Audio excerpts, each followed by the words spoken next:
The Word of God is alive and powerful, sharper than any two-edged sword, piercing even to the dividing asunder of the soul and the spirit, and of the joints and the marrow, and is a critic of thoughts and intents of the heart. All Scripture is God-breathed, and is profitable for doctrine, for reproof, for correction, for instruction in righteousness, that the man of God might be mature, thoroughly furnished unto all good works. Study to show thyself approved unto God, a workman that needeth not to be ashamed, rightly dividing the word of truth. Always give yourselves fully to the work of the Lord, because you know that your labor in the Lord is not in vain.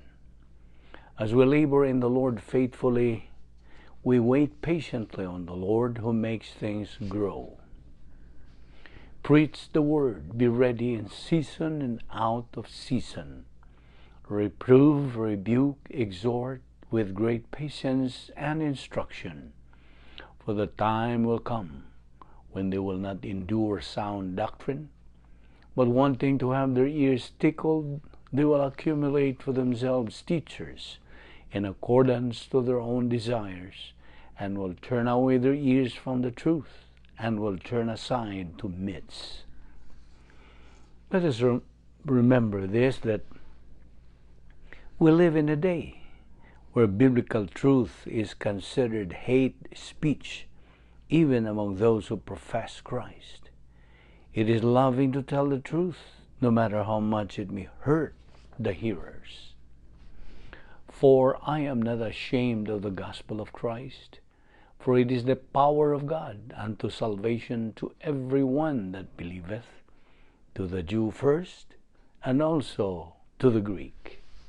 For therein is the righteousness of God revealed from faith to faith, as it is written, the just shall live by faith. Your word is a lamp unto my feet and a light unto my path. And the gospel must first be preached to all the nations. Behold, the days come, saith the Lord God, that I will send a famine in the land, not a famine of bread, nor a thirst for water, but of hearing the words of the Lord. My son, do not forget my teaching, but let your heart keep my commandments. For length of days and years of life and peace, they will add to you. How happy are those who hear the word of God and obey it. Before we continue our Bible study today, the next few moments are devoted to silent prayer. You have the privacy of your priesthood, the option of rebound if necessary, to ensure the filling of the Spirit for the perception and metabolization of Bible doctrine. You also have the opportunity of blotting out everything else except concentration on the teaching of the Word of God. In preparation for our study, let us pray.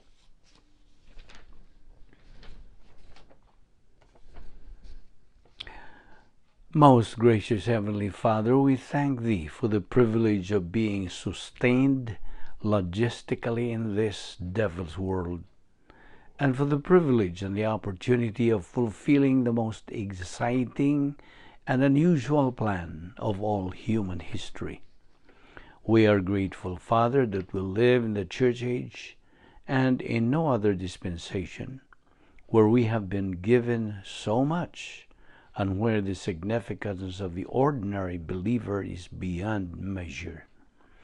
We now pray that God the Holy Spirit will challenge us regarding the things that we note, for we ask it in Christ's name. Amen. Well, mayong adlaw kaning tanan mga suki ning atong Bible study through the YouTube ubos sa Balbido Evangelistic Ministry og aniyan usab kita askil ang atong pangisip, sanag ang atong pagkinabuhi. We're alive and kicking, we're still breathing, ipabuhi pa kita tungod lamang kini sa kaluoy gugma o kortesiya o grasya sa Dios. Dili kita takos nini, we don't earn it nor work for it. Kay kini grasya man. Karon atong ipadayon ang atong tuki sa atong tun-anan nga atong gibiyaan og taud-taod naman nga kita hunong una og dinha kitay lakaw dito sa Pilipinas sa atong padayon sa atong ministry, paghimo sa evangelism dito sa mga hugpong sa mga fellow Boholanos o atong nakita ang pagkakainit o kauhaw sa pulong sa Dios. So, it was a success and fruitful, very fulfilling katong atong pagpadayon sa ministry. Okay, padayon kita sa atong pagtuon nining tun-anan nato nga giduputan naman nato kini, how to be a winner in this life and in the next. Unsaon nato pagkahimong mananaog dinhi ning kinabuhia og sa sunod nga kinabuhi.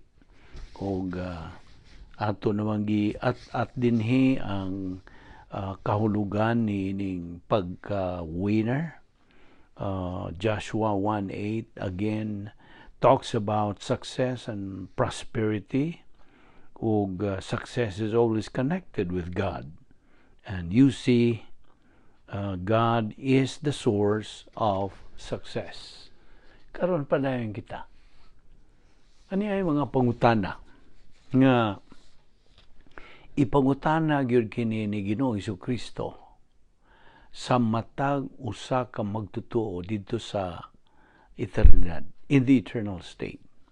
So these are questions that our Lord Jesus Christ is going to ask every believer in the eternal state. Number 1, did you know what I wanted you to think on a certain date? Butang ta, underline the date karon na atong gipadayon kini paghisgot nini. So what did you know what I wanted you to think? Ang ikaduhang pangutana, did you know what I wanted you to do on this particular date? O ang ikatulo, did you know where I wanted you to be on this particular date? Sa laing pagkasulti, based on our Lord's sequence of asking sa tulo ka mga pangutana, what is He going to touch on first? Unsa may unahon yun niyang gihisgutan? Isn't it the mind? Di ba? Huna-huna. What did I want you to think? Unsa ang buot ko nimo nga imong hunaw-hunaw? You remember Proverbs 23:7? What you think is what you are. Okay? Sumo ka na. Is it not the mind nga iyang gisutan? Ang hunahuna gyud. Kaya nga no mangyot. Nagiuna man niyang panghunahuna. Sud sa imong hunahuna. Tungod ka na, mo ka na basihan sa imo ng eternal state. Unsay sud diha sa imong hunahuna. What is inside your mind? So, what you think is what you are. Unsay imong gihunahuna, mao ka na ikaw. Ang ikaduha nga iyang pangutana is going to touch on is doing. Is it to do? Di ba? Pagbuhat. Kay ang musunod gud sa imong panghunahuna mao pagbuhat na. Mo resulta pagbuhat kanang unsay na sa hunahuna. O ang ikatulo, mao, what's He going to ask? Ikatulo, He will ask niya ng maong pizza where did I want you to be? Diin man ang buot ko nga adto ikaw. Okay? Did you know what I wanted you to think? Number 1. Did you know what I wanted you to do? Number 2. Did you know where I wanted you to be? Niining maong pizza. In other words, based ni nilagi, nagiskutan, mao kini ang basihan sa imo ng eternal state. Kung daghag suod ka na imo una nga mga Diyos nun nga mga panguna-una, divine viewpoint, then mao ka na basihan sa iyang mga ganti o mga purong-puro nga ihatag niya nga na kanimo. First, to think my word. Huna-huna ang akong mga pulong. Second, to do my work using my word. Okay? Pagbuhat sa mga buluhaton, ginamit ang akong mga pulong. Ug ang ikatulo, to be studying my word, that's where you were supposed to be at. Okay? Mao ka na ang buot nako nga tuwa ka. That is what I want you to be. Studying my word. Hinumdumi that God is going to ask us believers when we get to heaven, right after we die, physically. Ining kabugtog itong ginawa nining kinabuhi, mao kini ang atong masugat sa Ginoong Jesucristo nga mangutana nining tuto ka mga pangutana. So, ang pangutana, would you be able to answer him those 3 questions? Makatubang ka ba sa iyang tulo ka matang sa pangutana? Mao ka na ang una to. Meanwhile, the present world we live in, kining atong kalibutan ng ipuyan karon is called the information age. Di ba? Mao kini panahon sa daghang mga kasayuran. You and I have access to more information. Natay data, natay social media, natay internet, etc., than anyone else in the history of the world. Karon, that's where we are. We can see and we are witnesses to the advanced technology. Saksi kita niini nga labihan na gyud pagkaugmad ang teknolohiya. Tanawar gud ang atong entertainment world karon. They now have tremendous and rapid changes.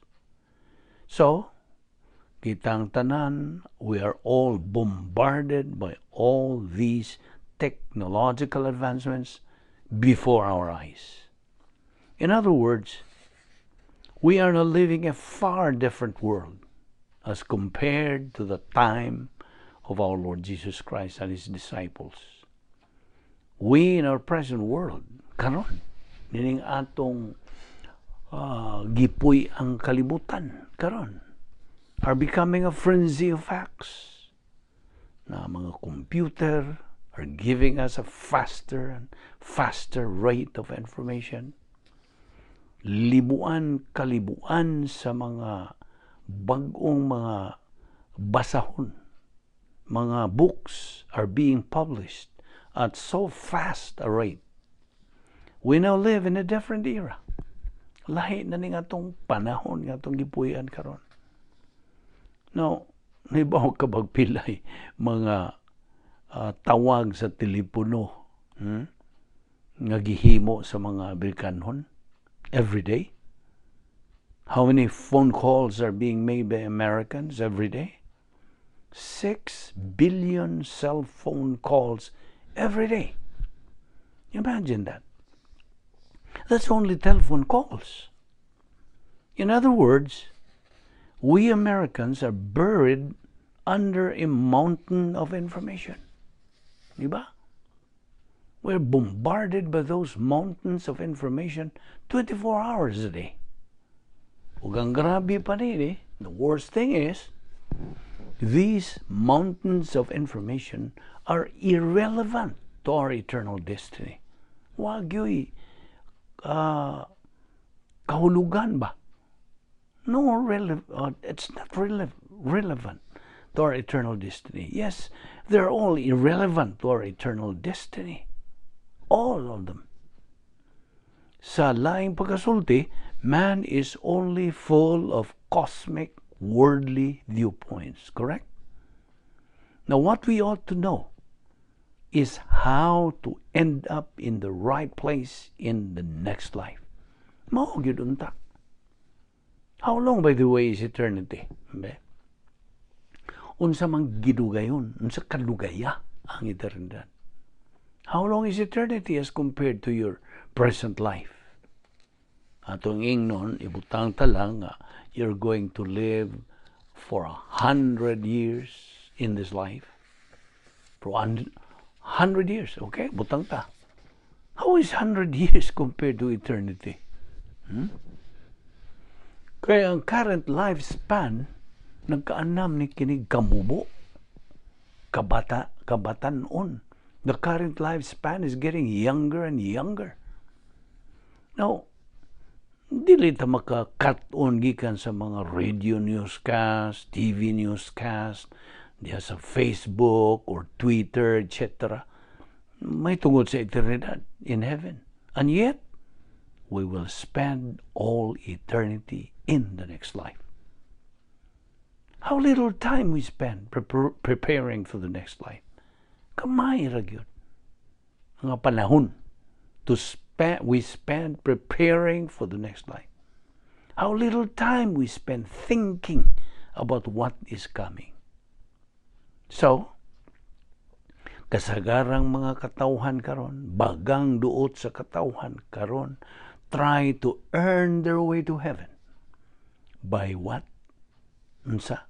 By doing good. By being good. By being a good person. Magkapabuutan. They try to live a perfect life here on earth. Perfect life. May I ask you this question? Can you do a perfect performance samtang niya ka dining kalibutan na? Mo kaning kalibutan nga gidumala ni Satanas? No, paminaw. Those who do work their way to heaven by performing a perfect life, ibaw ka? They're just wasting their time.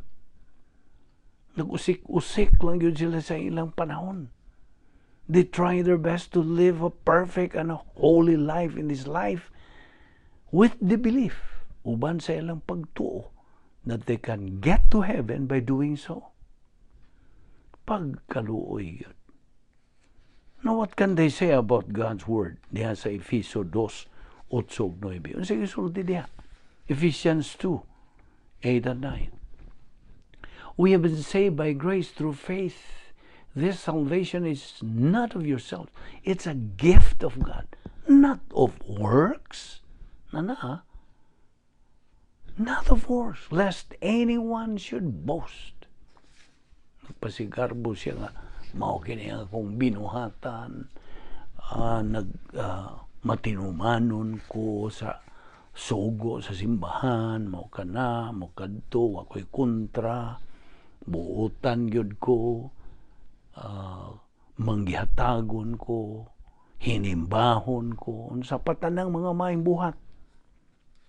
Akong balikon. Ug kuna kay Biblia, blihi ka na. Efeso 2:8-9. We have been saved by grace through faith. This salvation is not of ourselves.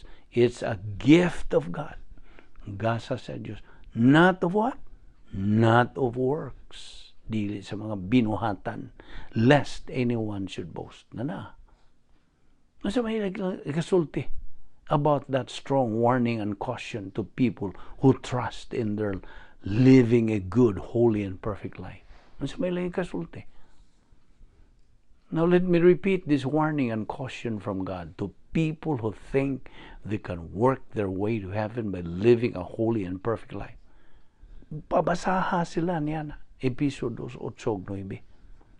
And let them study God's Word. so they can find out how alive and powerful the Word of God is. And should they wish to develop and strengthen their faith in God and His Word, pabasaha po sila diha sa Roma 10:17 nga nagasulti, faith cometh by hearing, and hearing by the Word of God. Nga klaro man ni kayong mga bersikulo. O kung kining maong samang nga mga tao nga magpabilin sila nga negatibo, sa in English pa recalcitrant, lethargic, negatibo sa pagtuon sa pulong sa Dios, pabasaha pud ka na sila sa libro ni Amos chapter 8 verse 11. Klaro kayo ka na nagasulti. There's going to be famine and thirst for the Word of God. Pasidaan ka na sa Dios. O pahimang caution ka na. No, God does not lie. He keeps His Word. You may have some of your friends whom you invited to watch and listen to our Bible study through this ministry, and they just have many excuses. Some of them, moingon tingali nga, awa ko'y panahon na. Daghan kong mga buluhaton sa kinabuhi, and I have to do this, to have to do that. They're just negative to learning God's Word. Nung sa atong ibalik-balik din gingon, kining mga classes, mga magtotoo, mga magtotoo, believers, nga mga negatibo, was sila gana, way interes, way gugma, way kadasig, way kainit sa pagtuon sa pulong sa Dios. Mao nga automatically mangita sila kanang pasangil, mayon dayon. Wa ko'y panahon. Mo na.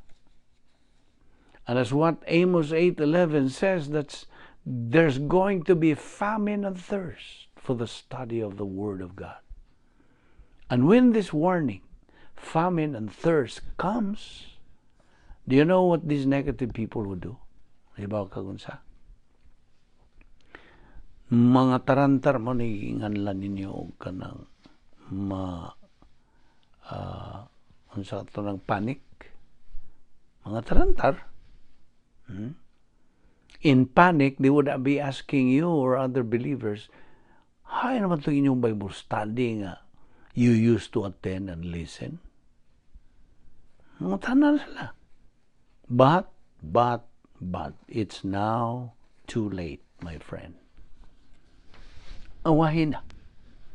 So, mientras anapay panahon, gidasig ka, pinagi na itong ministry, gahini o panahon. Di ka makagahin o sa kauras, kada adlaw. Gihatagan ka sa Diyos o pila ka oras everyday. 24 oras, 24 hours a day. Unya di ka makagahin o sa kauras, alang sa Ginoo sa iyang mga pulong. You see? Mo kanihagit kanatong mga magtotoo nga napay pagka negatibo, napay pagka way gana lagi. Way gana, way gugma, way kadasig, way kainit, way tinguha. Wa. So, mo dayon, yung sila, ko panahon na. Labot pa, way na dato na. Unsa pa? Makabuang po ng tuon na. Bisa kung saan na lang yung ilang mga pasangil na watay mahimo. Kaya di man ta pagkapugos. Bisa ng Diyos nila makapugos nila. You see? Hinumdum ka sa unsa. We have total freedom. Complete freedom. But with that freedom goes what? Responsibility. Sa tanang desisyon nga itong himuon sa kinabuhi. Okay? You may be a believer or unbeliever. Tanang desisyon nga itong mahimo sa itong kinabuhi everyday. Kitara ang unsa. We are the only one accountable responsible and answerable niya ng maong mga desisyon. So what mo? You see? Kiniigo lang tas pagpahinomdom, pagpahimangno, pagpasidaan, kanato. Kay mao man kini ang dakong tahas ipatuman sa Dios kanato. Unsa man buluhaton kini human kita naluwas. Kaya dili igo nga ikaw maluwas lang. Ngayon ng uban, luwas naman ko. Babay Ginoo, kita lang sa langit. Uy, may attitude sa uban. So mo na, kung wala kay pagtagad sa pulong sa Diyos human ka maluwas, unsa may tabo? You're a believer. Of course, when you die, you go directly to heaven. Apanay mong kinabuhi din sa kalibutan, makaluluoy. Very miserable. Matamahimo niya na. Yun sa. Inomdong ka ba niya itong isgutan nga the inescapability of divine discipline kung ikaw negatibo. Unsa met mudangat diha nimo? Adversity, demotion, failure, unsa pa? Disaster. Mo dangat nimo. Buot ka bang makatagamtam niya na? Whereas kung ikaw nagpositibo, padayon sa pagtuon sa pulong sa Diyos, there is also the inescapability of divine blessing. Unsay moabot diha kanimo? Blessing, prosperity, promotion, unsa pa? Success. Pili. Papilion ta sa Dios. Buot kang maulagi ni atong gitunan dinhi atong giduputan nga uluhan nga how to be a winner in this life and in the next life. We want to become winners, right? And who is the author of winners? God is. Namo na. Kung ikaw mo sunod lang sa iyang mando, sa iyang sugo, then you are on the right track. O ang Diyos mo naingon sa Diyos nga, just prioritize my word. Unaha ang akong pulong. And I will do the rest. You see? Pasalig na sa Diyos, garantisado ng maong pasalig. Kay every time God makes a promise, that promise is always guaranteed. Dili ka na mo sipyat. Garantisado ka na. Hindi na sa Diyos kung dili siya mo tuman sa iyang saan. Mo na itong kuptan ingon nga mga magtotoo. Kung buot ka, nga mahimong mananaog dinhi pa sa imong kinabuhing kalibutanon, as a believer, I'm talking to you as a believer, then mao ka na ang saad sa Diyos nga iya kang panalanginan, buuan sa iyang unsa. Mga escrow blessings in time. O kana will be parlayed to apay dugang pagyunda abis kadaghang mga ganting mga purong-purong dito na si eternidad. Di ba ka gusto niya na? Gahini lang ang Diyos o ang iyang pulong 1 hour. Bisag 1 hour a day. And you will notice a change in your life. Now, tinood, kini atong kinabuhi din is a struggle. Bisan kita mga magtutuo na. No.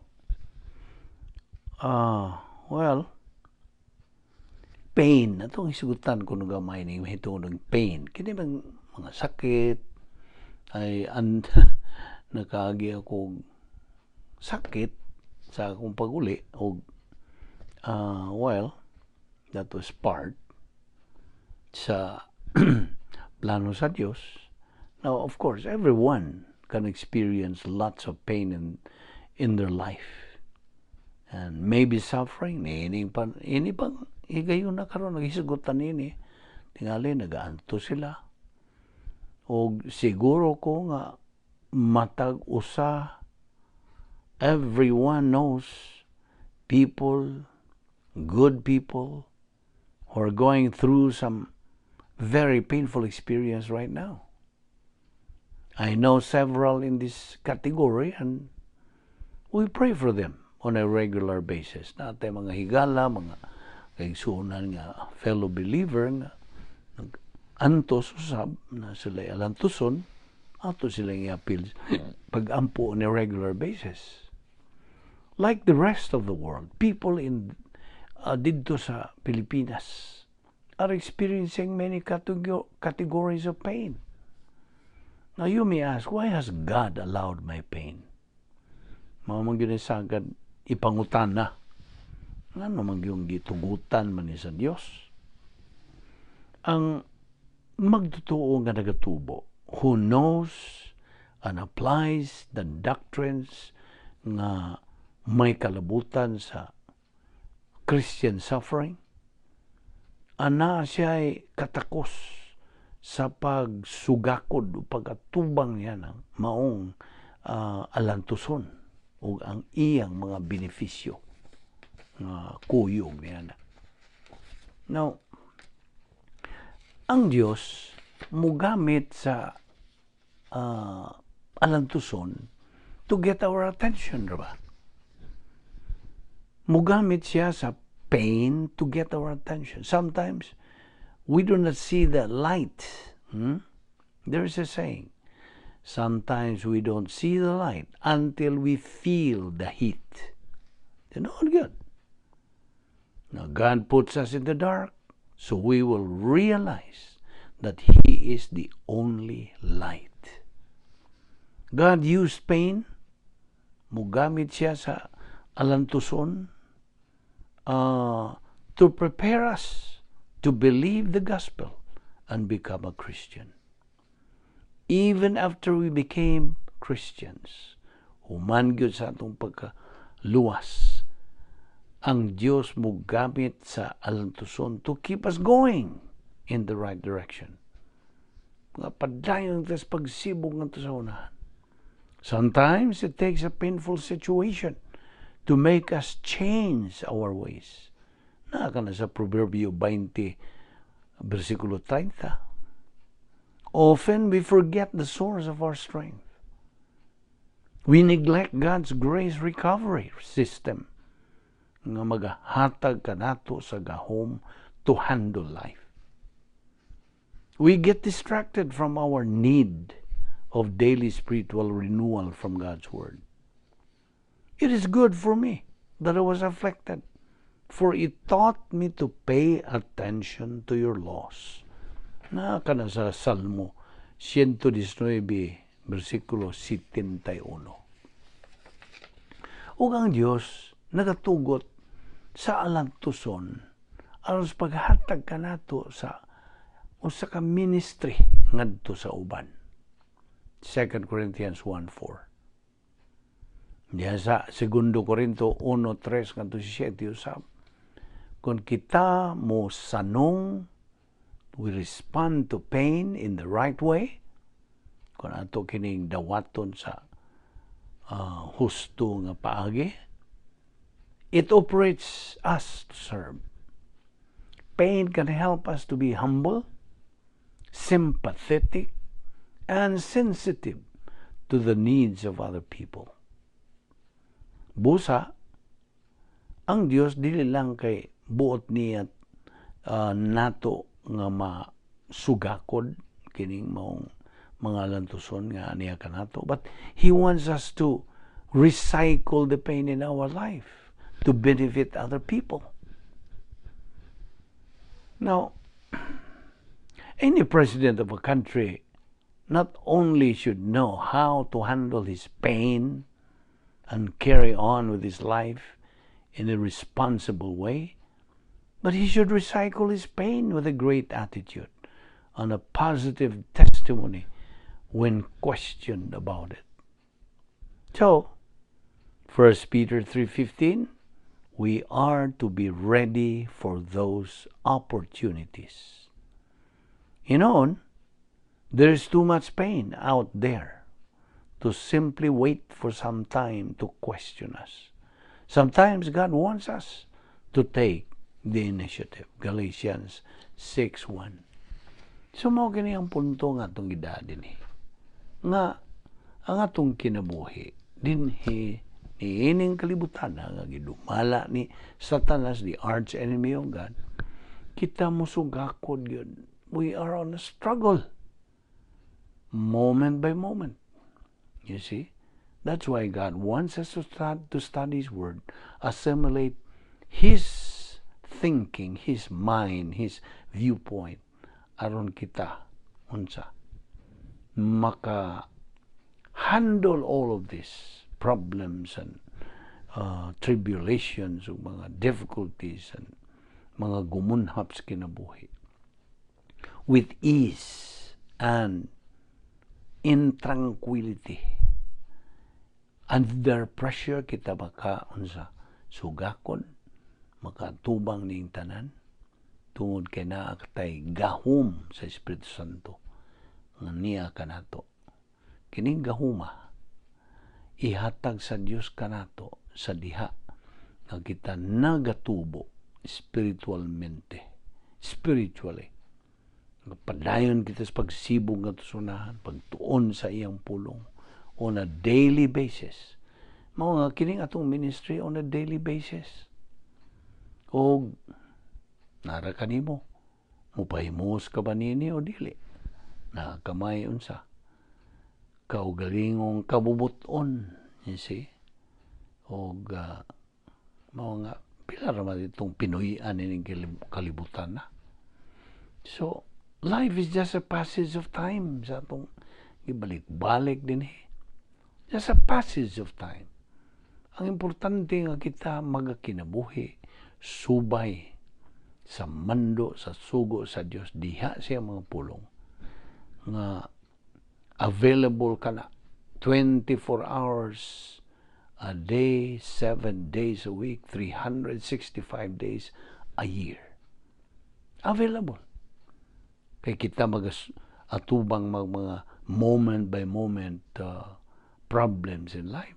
Gikinahanglan ta sa mga pulong aron maggamit sa atong moment by moment nga pagkatubang nini. With flying colors, mao kana ang Dios mahimaya sa ikaw makasugakod, makalahutay ni ining mga pagsulay sa kinabuhi. Kung wa kay pulong sa Dios niya, nanay mga pagsulay, dayon kagingog, why did God let this happen to me? Loy, mana akong amigo mayo, ug tao pang Dios mayo, mirisi ka. You are a product of your decision. Di man buot ang Dios nga ikaw makatagamtam niya na.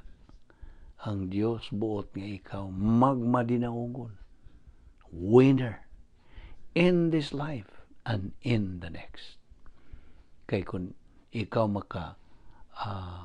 dawat na sa mga daghanang mga panlangin gikan sa Dios, kay naa ka na may katakos pagdawat, umikan sa pagtubo spiritually, then ibubo diha kanimo kana bugtian pagyud tuwa pay daghan pagyong umaabot dito sa eternidad. Hindi ka magmahay niya na. Nga kung ikaw madinaugon din sugaton ka ni Ginoong Jesucristo. Well done, good and faithful servant. You have been faithful on the little things. Now, ako kang gantihan with the big things. So, mao kini ang mga punto nga itong diha kanimo. If you want to be a winner in this life and in the next, then karon ang panahon. Not tomorrow, because tomorrow may be too late, right? So mao na karon, strike while the iron is hot. Magampo ta. Bala na mo nga Dios, nagapasalamat kami kanimo sa imong mga pulong nga mong gitun ning adlaw. Hinaot nga kini o Dios mo tuhop gayud sa among galamhan, magapahinumdum, magapahimangno, magapasidaan ka na mo, matag karon ko niya. Nun sa kamayong danon gayud sa imong mga pulong, mao lamang kini ang magunit na mo, makuptan, aron kami magbarug nga maligon diya sa imong kamaturan ug sa way pagkompromiso sa among baruganan. Liguna kami, O Dios, dasiga kami, hagita kami sa imong balaan nga Espiritu Santo. Nun kami makapadayon gayon sa pagsibog sa unahan, mahimong mananaog ning kinabuhi o didto na sa sunod nga kinabuhi. Kining tanan namong ipasalamatan sa ngalan ni Ginoong Hesukristo, among bugtong manluluwas. Amen.